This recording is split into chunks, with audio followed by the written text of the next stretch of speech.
There's a parking lot I want you to picture before we talk about money at all. Two people walk out of the same building at the end of a shift. They started at that company in the same month, decades ago. Same starting pay. Same raises, more or less. Same city, same cost of living. Roughly the same little disappointments along the way. If you put their pay stubs side by side across 30 years, you'd have a hard time telling them apart. But watch them now in the parking lot.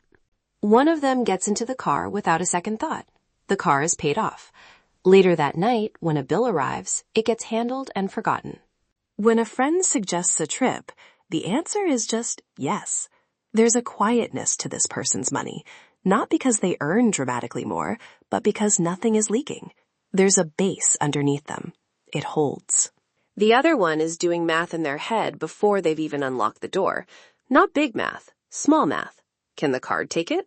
What's due Friday? Whether the warranty on the new phone is worth it. This person earns the same amount, walks the same hours, and still stands at the checkout line running silent arithmetic, the way they did at 25. Nothing collapsed. There was no catastrophe. And yet, somehow, after all those identical paychecks, one of them has choices, and the other one still has the math. That gap is what today is about, and I want to be very careful with how I say this, because almost everyone explains that gap wrong. They say the difference is income. It isn't, not here. These two earn the same. They say it's luck or an inheritance or one dramatic good decision. It usually isn't that either. The real difference is quieter and stranger. One of these people had a base that slowly formed underneath them. The other one had a base that kept leaking out before it could ever hold any weight. I call that second thing the seed capital sieve. And once you can see it, you can't unsee it in your own life. So let me show it to you. First, I have to tell you the uncomfortable thing about building wealth that no one tells you at the start, because it explains why so many sincere, hardworking people give up exactly when they shouldn't. Compounding feels fake for a long time. You've heard the promise, money makes money. Put it away, leave it alone, and it grows on its own. And that's true. It's one of the truest things in personal finance. But here's what the promise leaves out. At the beginning, when your base is small, the growth is so tiny that your brain literally cannot feel it as momentum. Think about what a return actually looks like on a small base. If you've managed to set aside a couple $1,000s, a good year might hand you back the price of a few dinners. That's real. That's the machine working exactly as designed. But it does not feel like a machine. It feels like a rounding error. It feels like nothing. So your nervous system draws a conclusion. It says, this doesn't work for people like me. The growth is invisible, so you quietly file it under impossible. And that confusion, mistaking invisible for impossible, is one of the most expensive mistakes a person can make, because it usually arrives right before the part where it would have started to matter. Here's the part most people never get to see, because they stopped. The early years of building a base are supposed to feel unrewarding. The returns are supposed to be too small to notice. You are not doing it wrong. You are in the long, flat stretch that everyone has to walk through, where the money you put in is doing almost all the work, and the market is barely whispering. The whole game is to keep a base alive long enough to walk out of that flat stretch. And this is exactly where the sieve does its damage.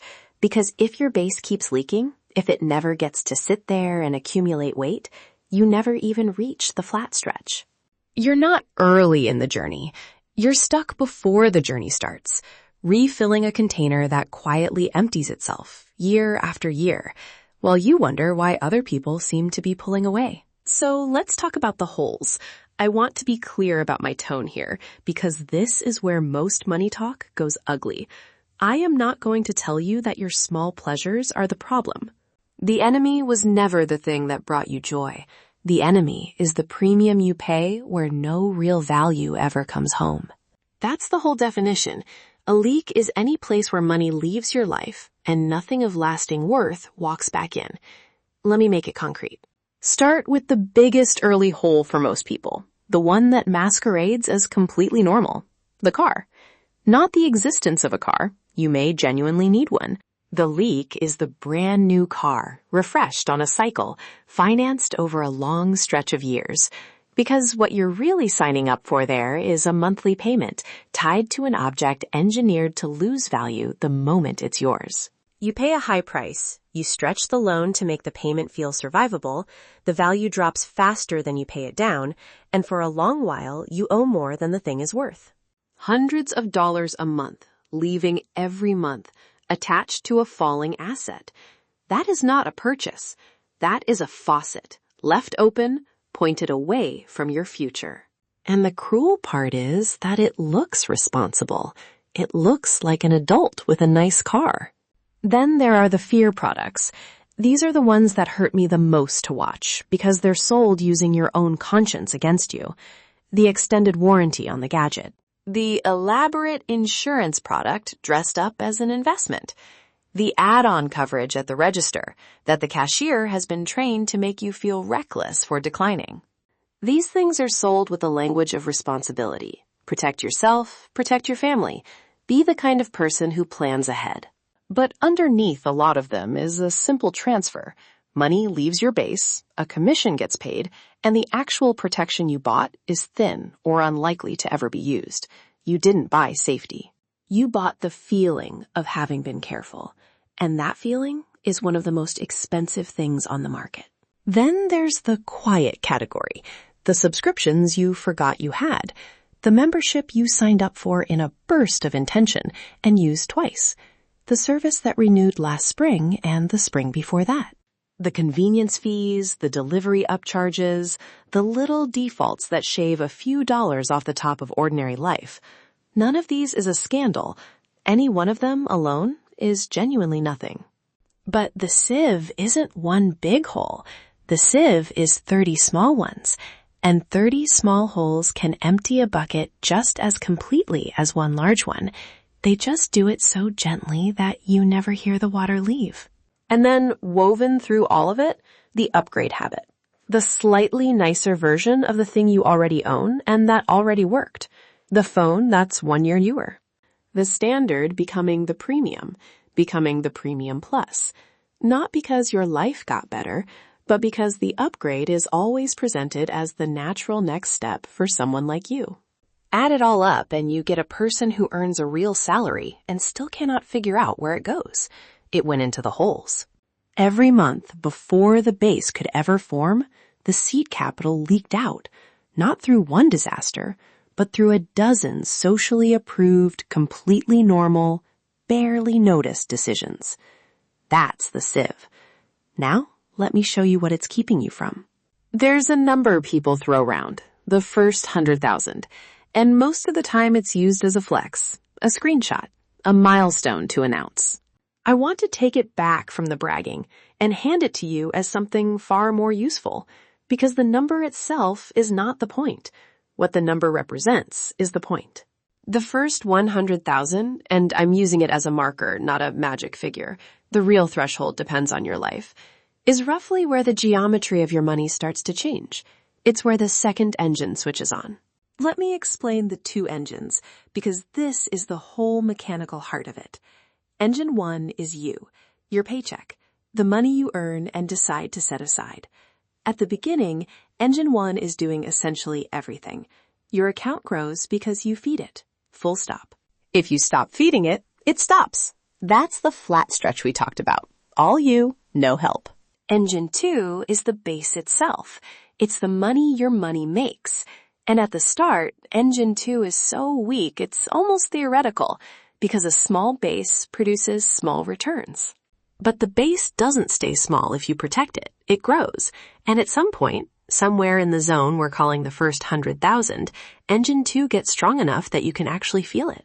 A year comes along where the account grows more from the market doing its work than from what you personally put in.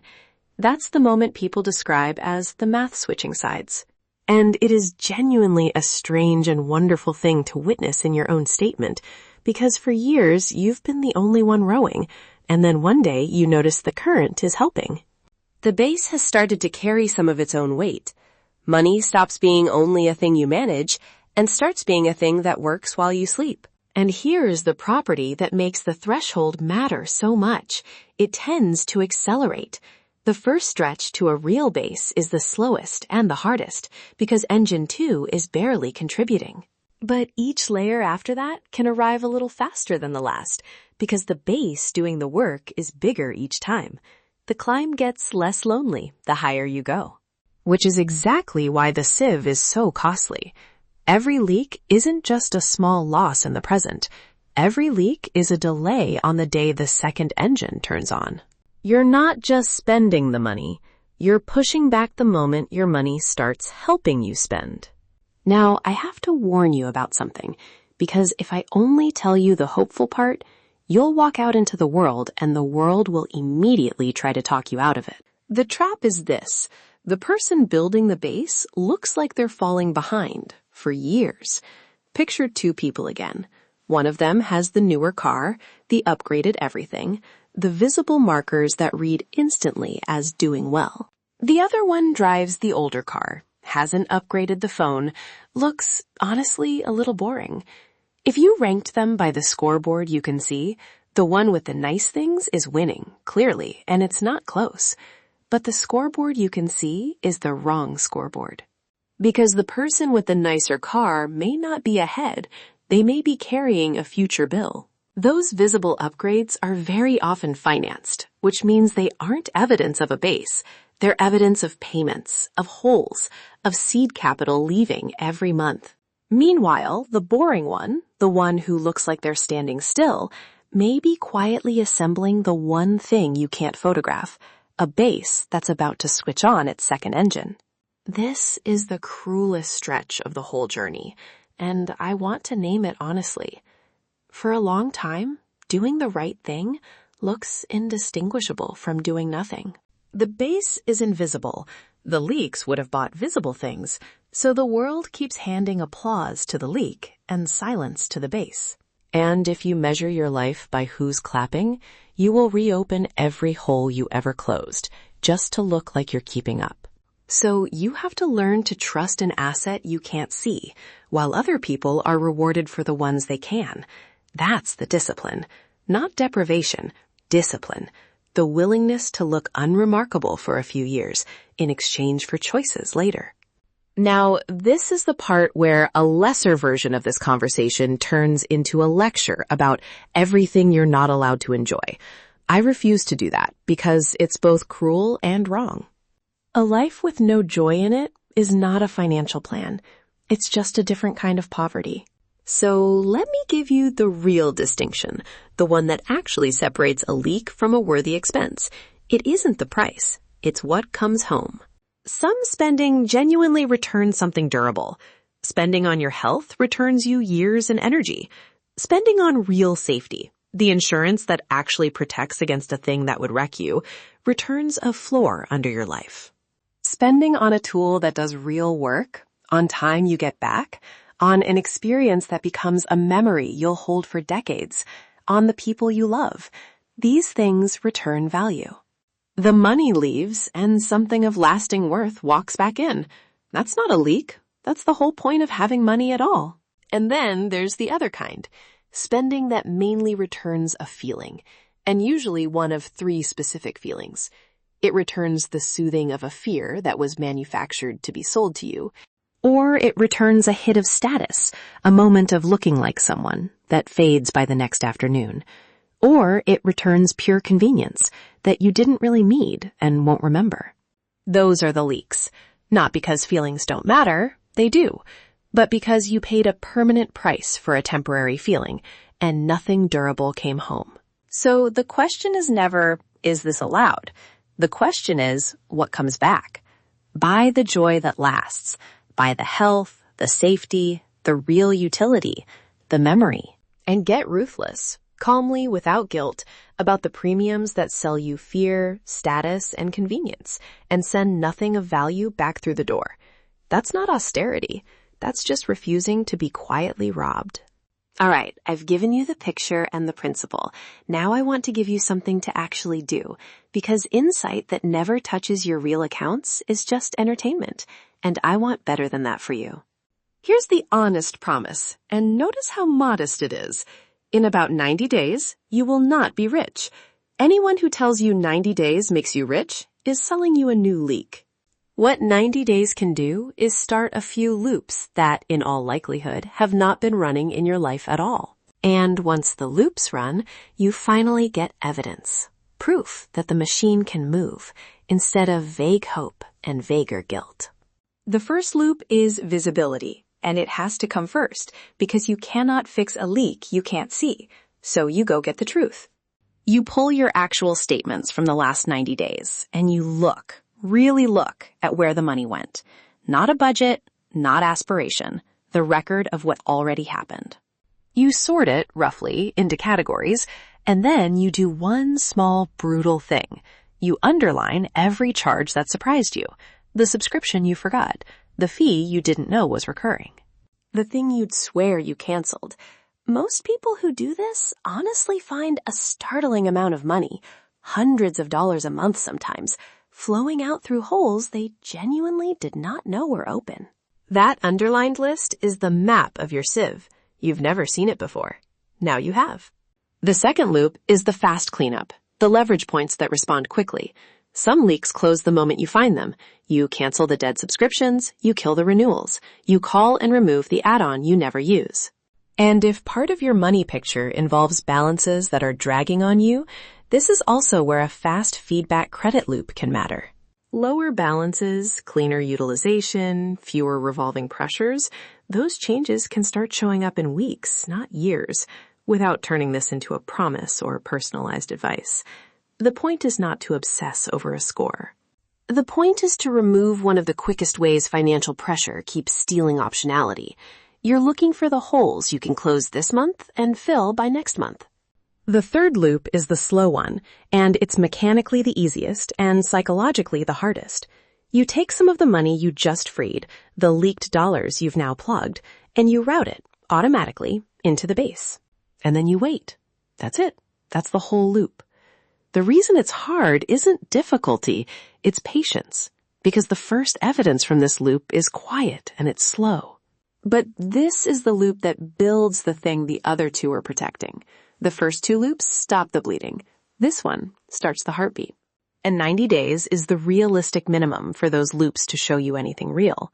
Not because transformation is instant, it isn't, but because you need at least one full cycle to see the leaks close and see the freed money move.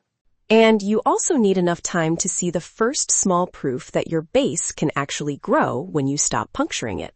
So here is what I want to leave in your hands. Not a budget, not a list of forbidden things, but a way of asking. A short audit you can run on any expense, large or small, before it becomes another hole. 5 questions. Keep them close. What did this expense return? Not what it promised, what came home and stayed. If something durable walked back through the door, joy, health, safety, real utility, it earned its place.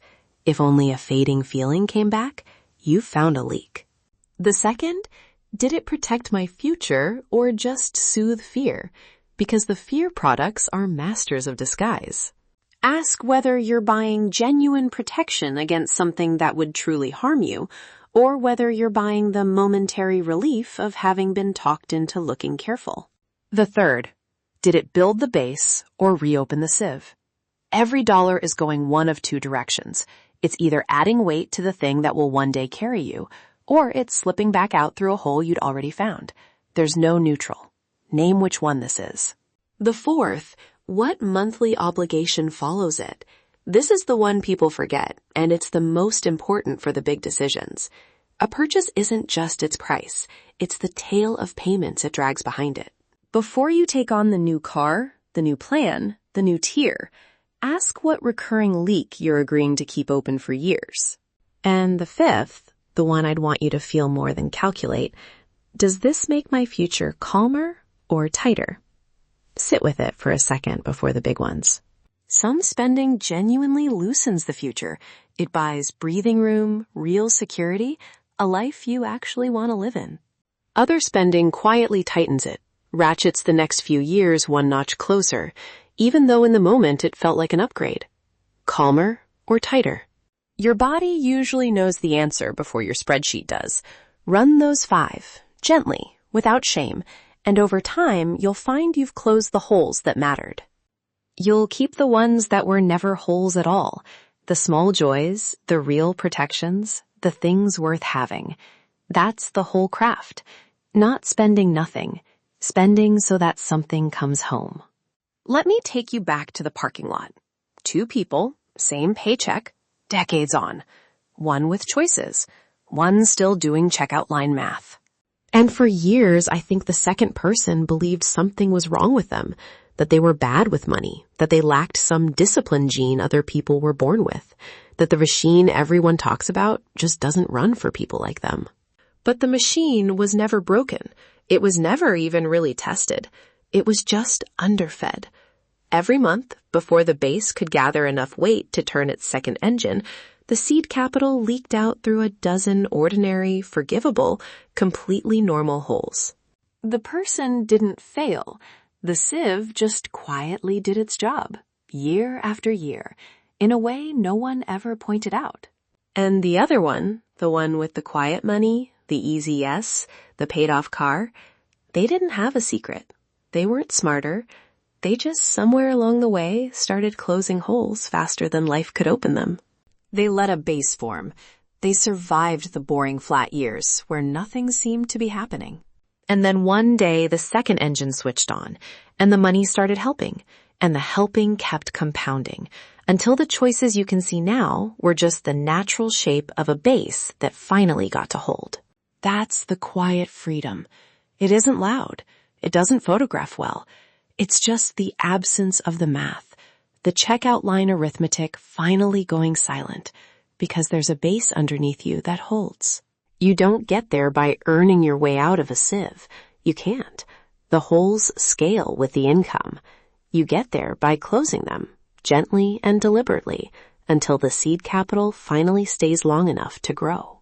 So this week, go find your map, pull the 90 days, underline the surprises, close one hole you can feel by next month, and route what you freed into the base. Not all at once, not with shame. Just start the loops that haven't been running. The first 100,000 was never the trophy. It was always the engine. And the only thing standing between you and the moment it turns on is the water you didn't know was leaking out. Go close the sieve, let the base form, and let your money, finally, start helping you back.